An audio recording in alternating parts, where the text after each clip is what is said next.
Hi, I'm Steve Adamko, founder and owner of Spectrum Interiors, established in 1982.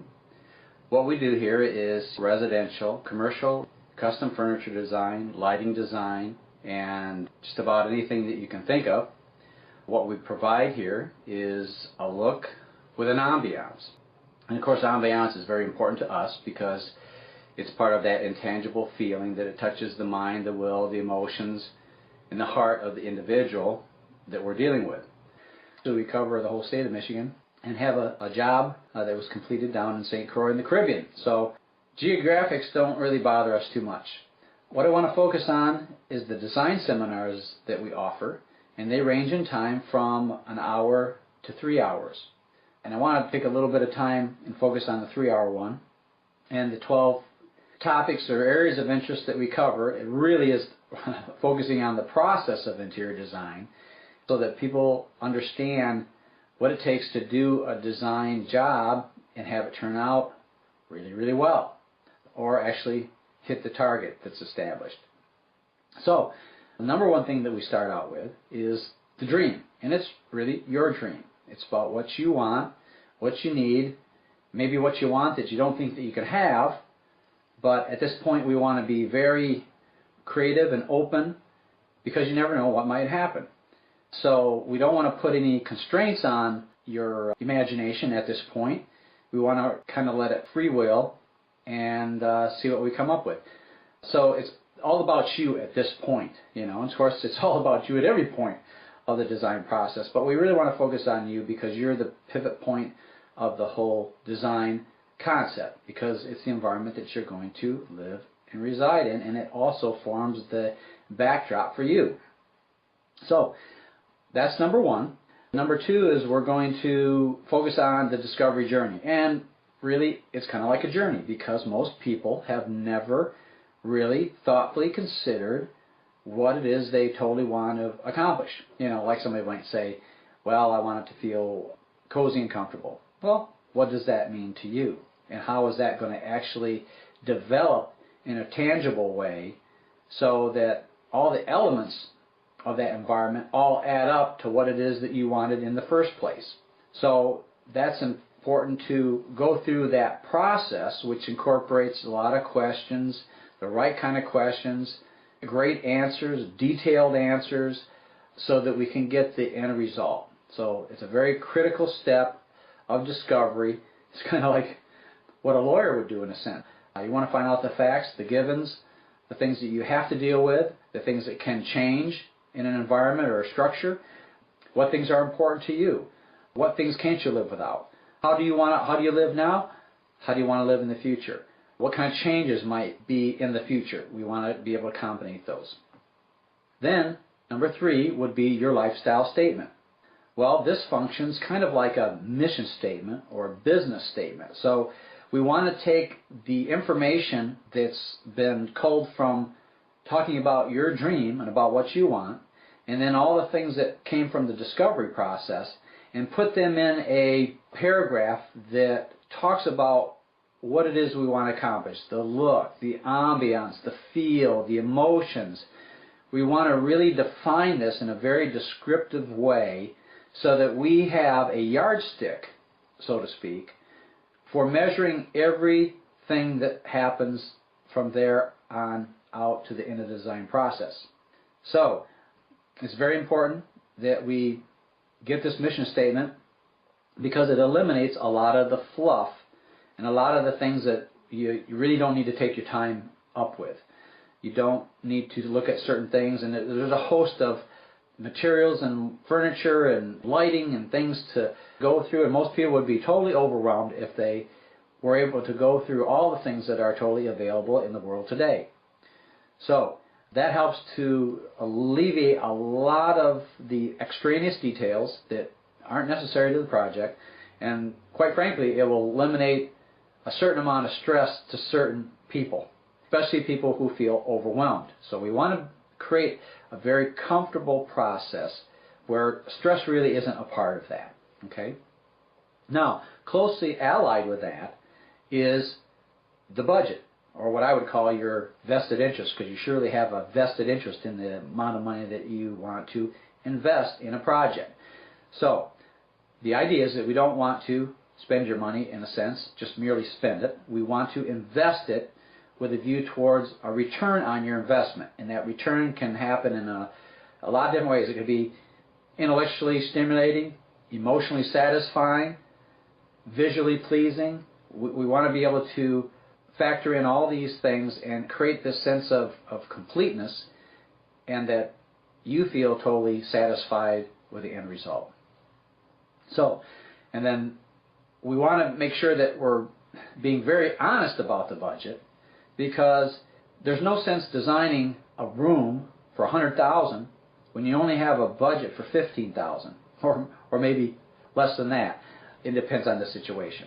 So sometimes a budget is important, but sometimes with a lower budget, one has to be much more creative in order to get the essence of it. And so if I can tie it back with the dream and the things that were brought out with the discovery process, now you can see a little bit of how this ties together. So, if you focus on the ambiance or the essence of the design, then you know exactly where to compromise if one has to, or compromise temporarily where we can institute something later on as money becomes available, but it really helps the creative process immensely. So it doesn't matter how much money is available, whether you just are kind of in a middle income situation or you're a multimillionaire, it really doesn't matter. Everybody should have a budget to work within, if at all possible. And we want to be truthful about that. We don't want to be pie in the sky, well, I can do this, or I didn't realize that was going to cost that much. Well, that's why all these processes and prior steps that I've just enunciated so far are so important to making that work correctly.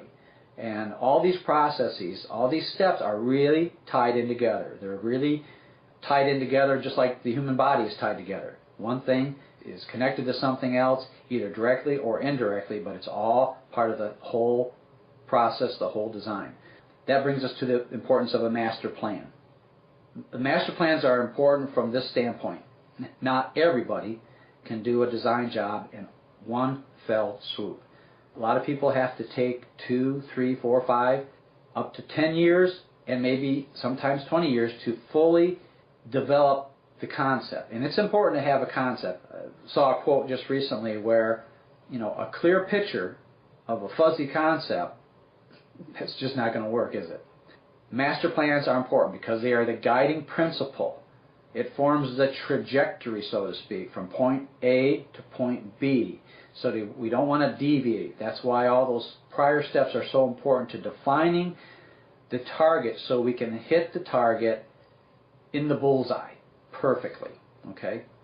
Now, once you start to get that in place, then it's going to be revolving around certain things like backgrounds. How to become a gem in your own setting. Well, what does that mean? Well, let's just take a diamond ring, for example. You are the diamond. But how that diamond is set in a surrounding, like there's all kinds of designs for rings, but certain settings are going to bring out the fullness of that diamond, the color, the clarity, the fire. Okay, so we want to make that important because, quite frankly, you're the one that's most important here. So there's lots of backdrops and backgrounds, textures, colors, things of that nature that will really bring out the best in you. And we all know that certain people look good in certain colors. Well, they also look good or not by what is surrounding them. Because you may look from your eyes out, but other people are looking at you in the context of your environment. So it's important not only what you see, but how others see you in your environmental 3D stage setting, surround environment. Okay? So, and then there's things that, such as space planning, form and flow. Well, the space planning is incredibly important, especially if you're dealing with a new house or a new space or a new office or something of that nature.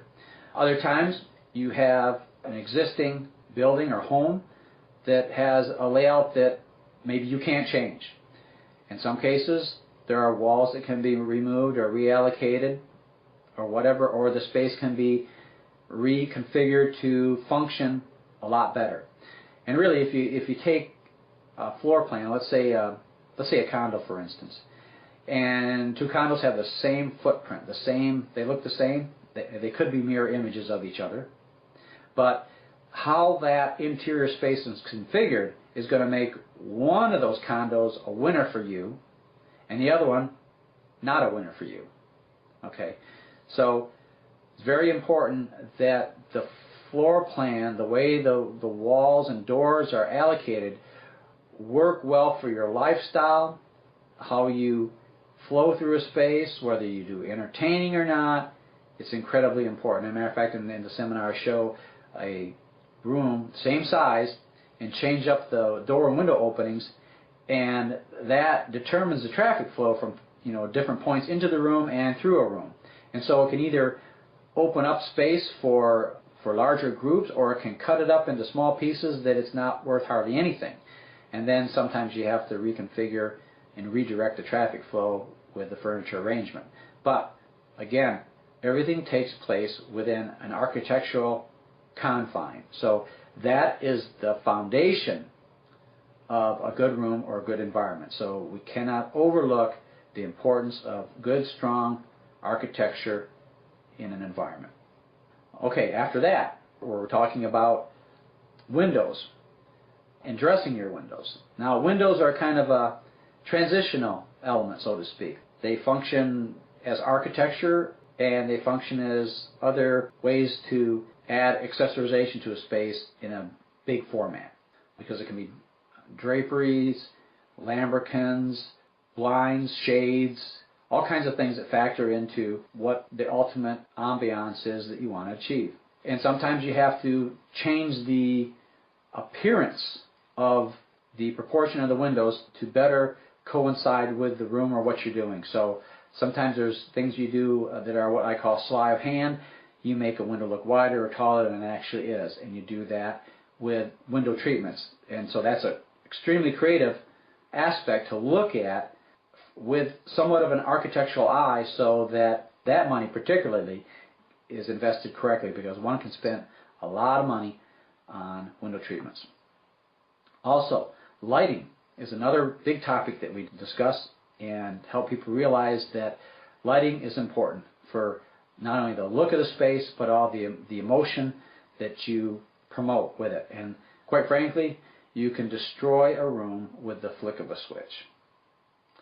Pretty powerful, isn't it? So many homes, they're designed, people move things in, but never has there been any consideration to how to light that space.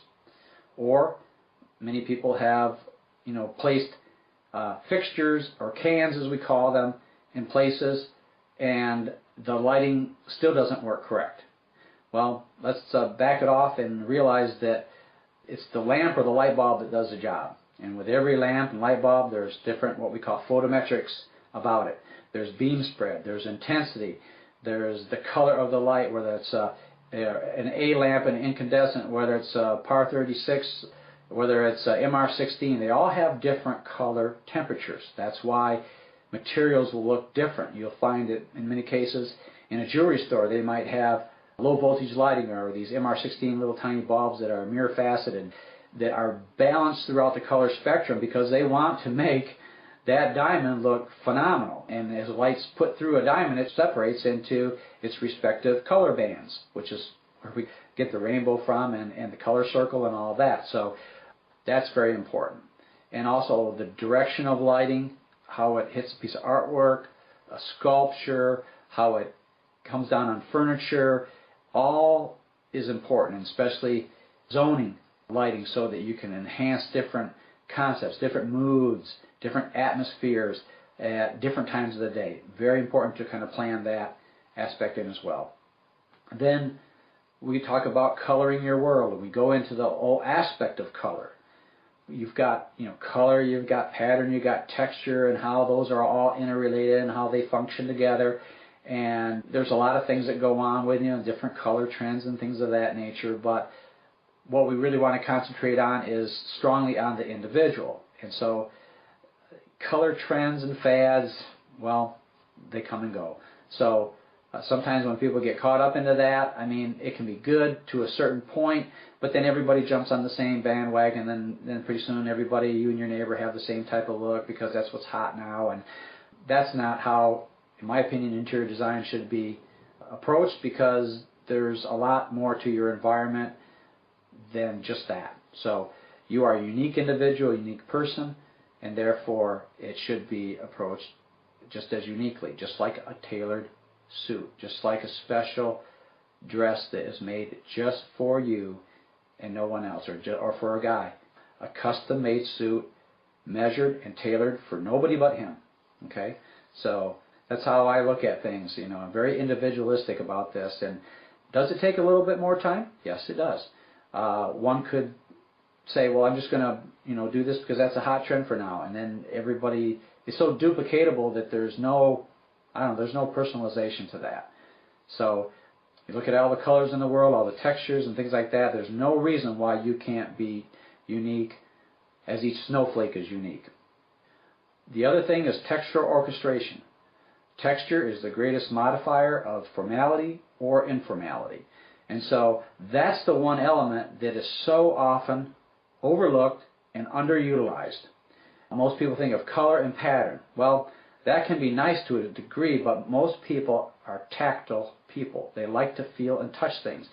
And the textural orchestration, or the variety of texture, orchestrated just right, brings a strength and a richness to even the most simplest interior. Even if it's a monochromatic color scheme, texture is incredibly important to deliver the end result.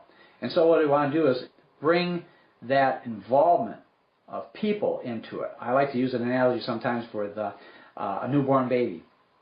Most of the time, women will just hold the baby for a long, long time, and somebody else might want to say, oh, let me see him or her, and they reluctantly give up the baby. But, watch closely.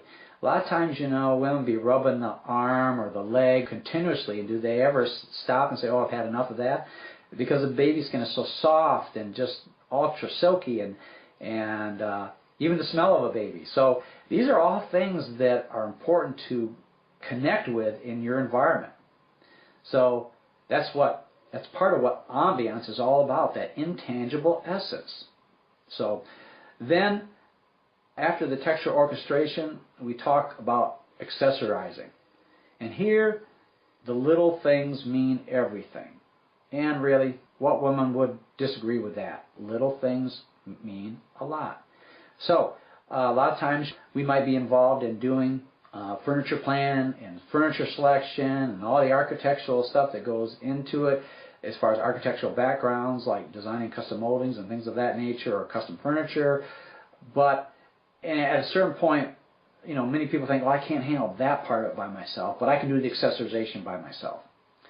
Well, the accessorization phase is a mini version, so to speak, of the major element that you just finished up. And so the types of things that are selected, the colors, the textures, yes, you want to have personal interest with objects because they personalize a space. But we wanted to personalize that space from the very beginning all the way to the very end. So it's important to look at that aspect, and then how you position accessories.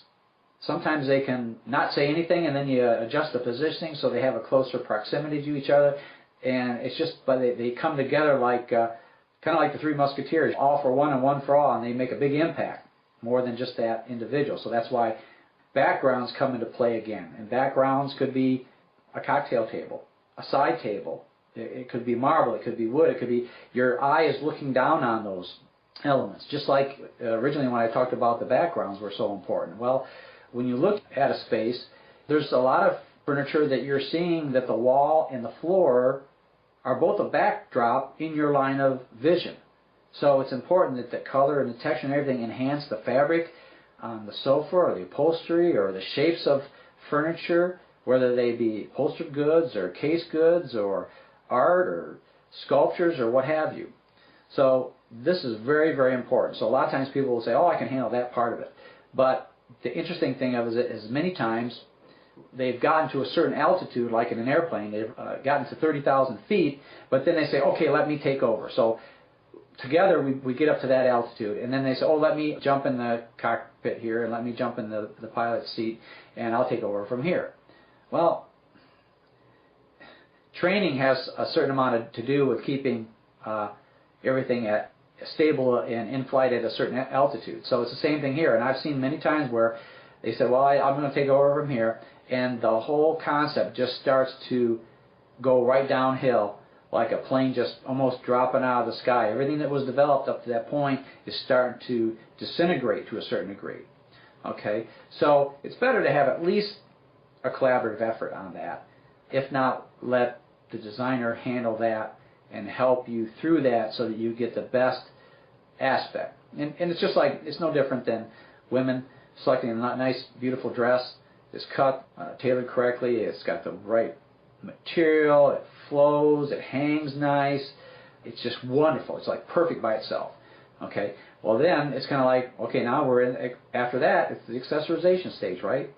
Necklaces, earrings, bracelets, and there's where you got to be very careful, because you can really cause the look to kind of fall off a little bit if you're not careful with the quality, the proportion, the size, the scale of different things. And it's so important that you decide from the very get-go what it is you want to really project, okay? Because there's a lot of different things that you can portray by taking that same dress and then putting different types of accessories with it, because that's why some people have dresses and attire that forms the basis of their wardrobe, or they always look good in black, or they always look good in this particular cut of a dress or a suit or something like that. It just brings out really the very best of them.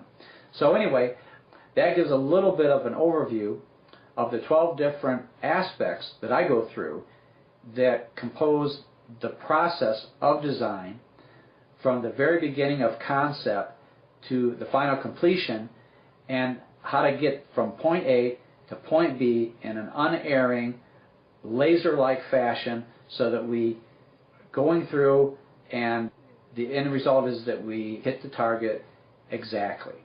And of course there will probably be a little bit of differentiation and changes and things of that to be accommodated in that process, but again, once you have the main concept in line, it keeps you in line and on track and on target so much easier. It's kind of, I don't want to say it functions like autopilot or like cruise control, but it sure does make the journey a lot more comfortable.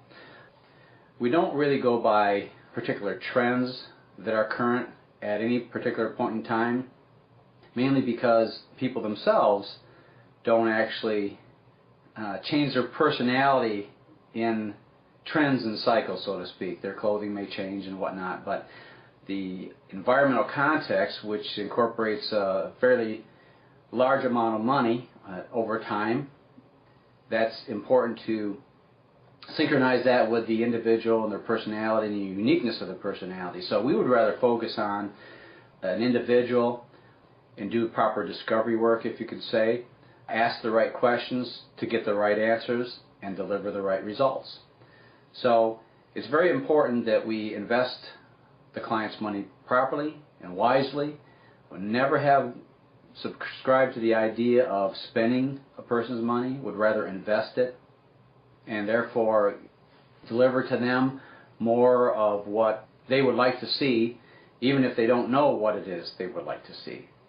So many people don't really think too much in depth about interiors. Someone may say, well, I want to look like such and such a way, or I want to feel cozy and comfortable. Well, an obvious question to ask in response to that would be, well, what does cozy and comfortable mean to you? How would you describe it? And very oftentimes a client won't really be able to put their finger on what it is that denotes cozy and comfortable for them. So then we need to dig in a little bit deeper and find out what that really means in terms of feeling, ambiance, and help them to understand that we're delivering a whole orchestrated interior environment. So we want it to be very intellectually stimulating, emotionally fulfilling, aesthetically pleasing, all of that. So by asking them the right questions, we get into a lot deeper than what they even themselves would imagine. Or we get a lot of times the comment, well, I've never really thought about it that deeply. Well, now's the time to think about it that deeply when you have a lot of money that gets invested into an environment. And that really doesn't matter what the budget is. You know, if somebody's spending a few $1,000s or they're spending a couple $100,000, it really doesn't matter. The same principles apply in either situation. And so I really perform more like the philosophy of maybe an attorney, a doctor. We want to ask the right questions and basically figure out what it is they're after and create really a mission statement about what it is that they might want to do. That's the guiding principle or the yardstick by which to measure every decision that gets made. And there are many of them, hundreds sometimes. And so it eliminates what I would call the fluff. We get that out of the way right away, and we get down to the essence of what the people really want. And the idea is to deliver to them something that they have not experienced before. In my particular line of work, I find it myself especially blessed that I can see something done before it's done. In other words, at any step of the design process, whether it's talking to people, whether it's sketching, drawing, space planning, drawing up plans, or whatever the case happens to be, or material selection, it's easy for me to project myself into that space. It's easy for me to use analogies and word pictures and things of that nature to describe to the individual what it is we're going to see and experience. Because many people, quite honestly, they don't have the visual capacity to see it done before it's done. Well, in my case, I feel highly blessed that I can perceive that in what I would call 3D sense surround. Now, people have heard about surround sound. Well, this is 3D visual sense surround. So I'm able to deliver exactly what we have set out in our quote-unquote mission statement as to what it is we want to accomplish. Well, that actually brings a lot of not only substance, but also comfort to the individual that they are in good hands. So that's incredibly important. A lot of times people will come in and look at my website and maybe they won't see exactly the look that they're after. Well, that's okay. We prefer to have people come in with an open mind because we don't deliver a look, or we're not known for a look per se. What we are known for is being a personal tailor, so to speak, and delivering exactly what the client needs. Not trying to follow someone else's idea of what they should have, not following something that they've seen in a magazine or a book per se that doesn't translate exactly to the home that they have or their personality. We would rather, as a personal tailor, so to speak, take personal measurements, in other words, or ask the personal questions that bring out the essence of the individual so that they are perceived as a client who has a one-of-a-kind environment. Again, many trends, color schemes, they come and go, but you don't want to be stuck in a time warp. There's so much to a person that a lot of times they themselves don't even know that we'd like to bring out. So that it incorporates a lot of nuance that we can address and create that one-of-a-kind look. I mean, who wouldn't want, let's say especially women, who wouldn't want like Giorgio Armani to design a special dress just for them? Well, most people don't have that opportunity. But the philosophy, the mindset that is utilized in a situation like that with fashion easily translates into our situation here, and that's what we employ. So it's kind of like an expert archer. When you have that mission statement, so to speak, you have in advance set up the target. And once you've set up the target, if you're skillful enough, then you can hit the bullseye. And that's the important element of design. So why waste money? Let's invest the money properly. Or let's set people up for success. Even if the project requires a time of execution, 3, 4, 5 years, maybe even 10 years. It doesn't matter as long as that is in place and the master plan is there. And of course it can take subtle variations and whatnot and changes as a project develops or more money becomes available or a host of different things can interact with that. But the guiding principle is there. It's kind of like going from Michigan to New York. I mean, you're going to go to New York or New York City, and you might take a couple little side trips on your way there, but the idea is you're going to New York City, and that's the end result of what you want. So there's a lot of things that we do in terms of personal interactions with the client, and in other cases we put on design seminars anywhere from an hour to 3 hours long that go through all the phases and all the procedures of what good design entails in terms of a process, and so that people understand that there's rhyme and reason to what we do. It's just like a person writing a wonderful piece of music that is a hit, and it's a hit for years and years to come, based on principles of music and rhythm and structure and point and counterpoint and interest and flavor and ambiance. So I like to keep harping on the ambiance situation, because another analogy would be, what would a movie be? Let's say an iconic movie like Dances with Wolves. What would that be without the orchestral score or the musical score that underscores different elements of the movie, different emotional contexts? So that's incredibly important to do that properly. Also, a lot of people look at design and maybe don't do a floor plan. Well, most places, in most situations, you need to have a floor plan. It helps you to analyze the situation. I'm a professional. I can see it done before it's done, but I don't do a lot of work without a floor plan, any more than a CPA would give you advice on what to do with your personal finances if they don't see what you have and what you have invested, or even a business, their profit and loss statement, your balance sheet. How can they give you good advice unless they see that? In addition to that, there's a lot of homes that are not properly lit. And new homes, a lot of times, don't have any sort of lighting plan at all. They're designed, but no thought has been given to lighting. How are we going to light a two-story space? It's not going to be with torchères, and it's not going to be with table lamps. So that aspect of lighting is critical. Matter of fact, color is not inherent in any object. Color is inherent in the light. And that's why when you select finishes, like a lot of people do, let's say a carpet store, for example, they will go and select carpet under what is typically cool white fluorescent bulbs. Maybe sometimes they're color corrected. They'll get them home and they'll look totally different. Well, it's because of the light. You're seeing it under different lighting conditions. And people look different under incandescent and sunlight, candlelight, the whole thing. So that's an important element. So a lot of what we do, a lot of what I do, is help instruct people as we go through the processes of design. So I've always believed that an educated client is a better client. And they're also more fun. And it's just like if I was Andre Agassi, you were just a beginner in tennis, I could just say, okay, let's go play.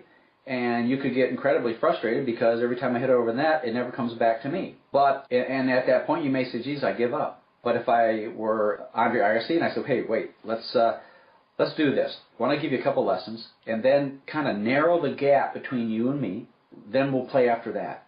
Well, that person does that, takes a few lessons, finds that they can connect the ball in the sweet spot of the racket, it zips over the net, and they say, wow, this is pretty exciting. I think I could really get into this. Well, now you've enhanced that whole situation by teaching people at the same time. And you also bless the individual, too, by doing that. So they become more knowledgeable and gain a greater appreciation for what the design process is all about. So in retrospect, there's a lot here, more than meets the eye. If you don't necessarily find what you're looking for in terms of the look that's embodied in the photographs and whatnot, don't worry. We just haven't worked with you yet. And that's the whole situation. That's why we're so individualistic about what we do. And we treat everybody as an individual, regardless of anything that's going on in the world. Yes, there are influences and things of that nature, no doubt about it. And people like to incorporate that as well. But let's just remember that things cycle, things go through fads, they go through trends, and let's have something that is enduring, like a good piece of music, like a good piece of architecture, like a good piece of sculpture or art.